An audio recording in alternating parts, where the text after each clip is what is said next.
Sometimes things feel generally unfair, not in an abstract sense, in a very personal one.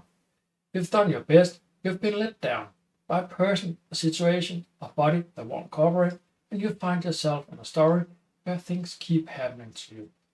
What happens when that becomes your permanent relationship with life? And why does it matter? For your health, your development, and the way your faith unfolds. This pattern shows up in different forms. There's the person who, years after something difficult happened, is still telling the story of it. The story where they were wronged, and it explains everything that followed. The event was real, the pain was real, but the story has become the identity of the person. There's the person who moves from one situation to the next, different job, different relationship, different city, and finds the same problem waiting. Different phases, same dynamic. They're not imagining it, but they're also not seeing their part in it. And there's the quieter version, a background sense that life is happening to you rather than through you, that you're subject to forces, other people's moods, circumstances, or just pure luck, that you can't really affect. A kind of low level helplessness that doesn't announce itself but shapes everything. The honest version of this position is not unreasonable. Things happen to people. People are let down. Circumstances are unequal. If someone carries the victim feeling, it is usually because something real happened that put it there. The feeling is not the problem. The problem is what the feeling does when it becomes a fixed identity. When I was wronged becomes I'm someone who gets wronged. When the question is permanently, why is this happening to me rather than anything else? Danish thinker called Martinus named this pattern, and he mapped it with unusual clarity and compassion. He called it martyrium in Danish, or the martyr feeling.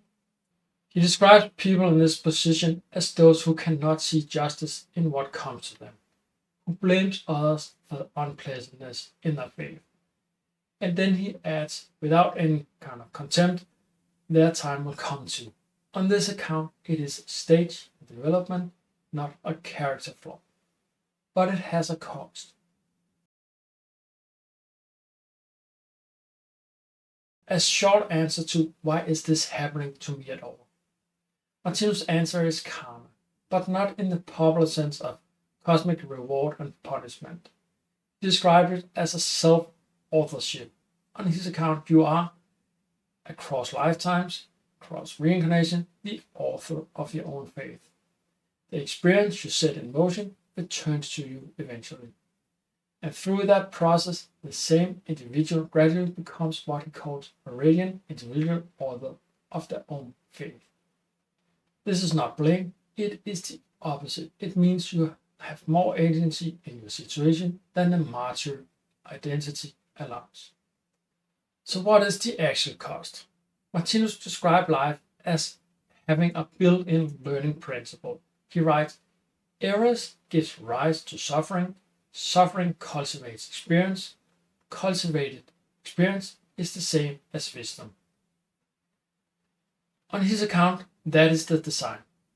Difficulty is not random, it is a teaching principle. But it works the best if you engage with it. If you ask, what is this trying to develop in me? What needs to change? The martyr identity blocks exactly that. When you're focused on who caused your suffering, you cannot simultaneously be working with what it is trying to build in you. You get the pain, but not the complete wisdom, at least in the short term. And life, if Martinus is right, keeps bringing the same lesson in different forms until it lands, until you have learned it. But there's a second cost to it.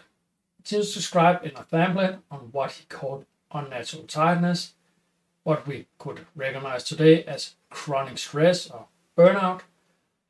He writes that the martyr identity is the burden that creates this stress, tiredness, or burnout.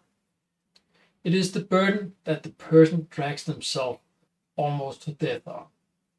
The reason Martinus described thoughts as a form of radiation that moves not just through the mind, but through the blood, the muscle, and the nerves. What kind of thoughts you can carry matters physically. Martyr thoughts, anger, bitterness, fixation on who wronged you, wear the body down. Martinus writes, martyrdom and joy can no more be united than oil and water. And joy is the most health-improving things you can do to yourself. This is not a moral judgment. It is a description on how mind and body work together. On his account, you cannot hold the victim identity and also be completely well.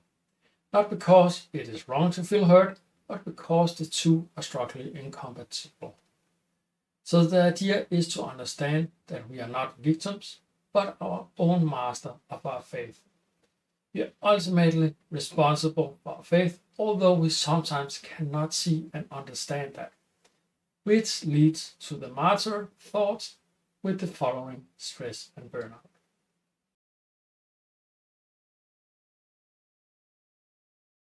So what does Martinus say to do about this? And he is specific.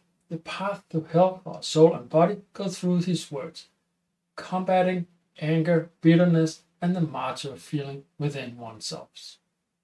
Notice what he's not saying. He's not saying pretend that things didn't happen. He's not saying blame yourself instead. Self-authorship is not self-blame. It means you are not a victim and you are also not obligated to punish yourself. On his account, you are being in the middle of a long development, meeting what you have set in motion. The practical shift is from why is someone doing this to me towards what is this trying to teach me. That sounds simple, but it's not always simple. But it's the shift that opens the circuit. The deeper antidote Martinus points to is what he calls næstekærlighed in Danish or neighborly love in English. When you can see that the person who wronged you is also in the middle of their own development, also trying to figure this out, the grip of the martyr identity loosens up. Not as a moral demand, as what naturally follows when you see the situation clearly. He writes, for the radiant sunshine of love, the domain of suffering must yield.